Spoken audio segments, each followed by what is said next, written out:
नमस्कार, बहुत स्वागत है आपका। आप देख रहे हैं सुनहरा कल।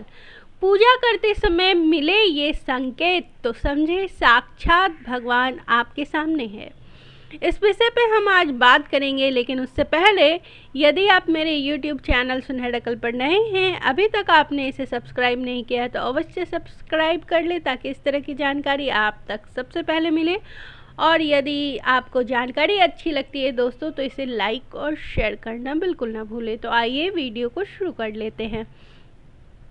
ईश्वर सर्वव्यापी हैं, कण कण में भगवान का वास है।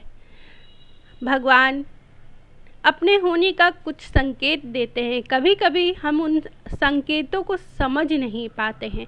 ईश्वर का साक्षात्कार बहुत ही मुश्किल माना जाता है। ईश्वर का साक्षात्कार केवल उन्हीं को होता है जिनके मन में सच्ची भक्ति और श्रद्धा होती है। भगवान अपने होने का कुछ संकेत देते हैं। प्रत्येक घर में पूजा का मंदिर होता है या देवी देवताओं के लिए स्थान होता है। ईशान कोण में देवताओं के लिए उत्तम स्थान माना गया है।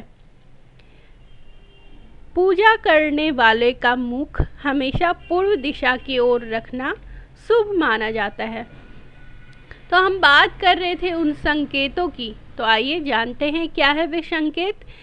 जब व्यक्ति पूजा घर में दीपक जलाता है, यदि उस दीपक की लौ लगातार ऊपर की ओर अधिक उठ रही हो तो समझिए भगवान साक्षात आपके सामने उपस्थित हैं। जब पूजा करते हैं तो सकारात्मक ऊर्जाएं सभी ओर से हमें घेर कर रखते हैं और हम उन ऊर्जाओं से परमात्मा से जुड़ते हैं।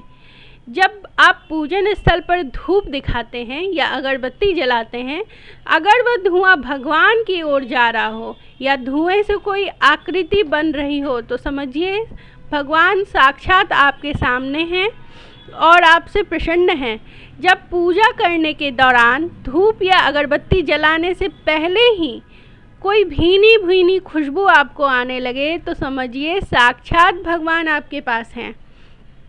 जब आप पूजा कर रहे हो और कोई व्यक्ति आपको उपहार आदि लेकर आपके पास आता है तो समझिए भगवान की कृपा आपको मिल रही है।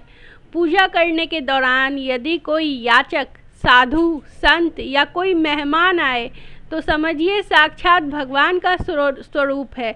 लेकिन ध्यान रखें कि अगर जब भी कोई याचक आपके यहाँ आए तो आप उसको खाली हाथ न लौटने दें, कुछ न कुछ अवश्य दान दें। यदि मेहमान आए हैं तो उनका अच्छे से आदर सत्कार करिए, उनका खूब सत्कार कीजिए। यदि पूजन के दौरान भगवान की प्रतिमा पे चढ़ाए गए पुष्प अगर गिरते हैं तो समझिए भगवान ने साक्षात आपको आशीर्वाद दिया है। और यदि आपने भगवान को माला चढ़ाई है, यदि वह आपके सामने गिर जाए तो भी समझिए कि भगवान का आशीर्वाद मिल रहा है। आपने जो भी इच्छा रखी थी, मनोकामना रखी थी, वह पूर्ण होने वाला है। हवन कार्य के दौरान यदि ज्वाला तेजी से उठकर कोई आकृति बनाती है तो समझिए भगवान की कृपा मिल रही है, भगवान का आशीर्वाद मिल रहा है।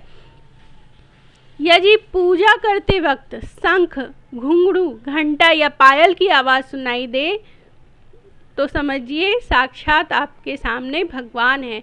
कभी कभी भक्तजनों ऐसा लगता है कि हम तो इतना पूजा पाठ कर रहे हैं लेकिन हमें कोई फल नहीं मिल रहा है, उल्टा हो रहा है। ऐसा हमारे पूर्व जन्म के कुकृत्यों के कारण होता है। इसलिए इस जन्म में भक्ति आराधना करते रहिए, जिसका फल आपको इस जन्म के साथ साथ अगले जन्म में भी मिले। तो दोस्तों आज की जानकारी इतनी ही। मिलते हैं अगले वीडियो में एक नई जानकारी के साथ। तब तक सुनहरा कल से जुड़े रहिए। मिलते हैं अगले वीडियो में। धन्यवाद।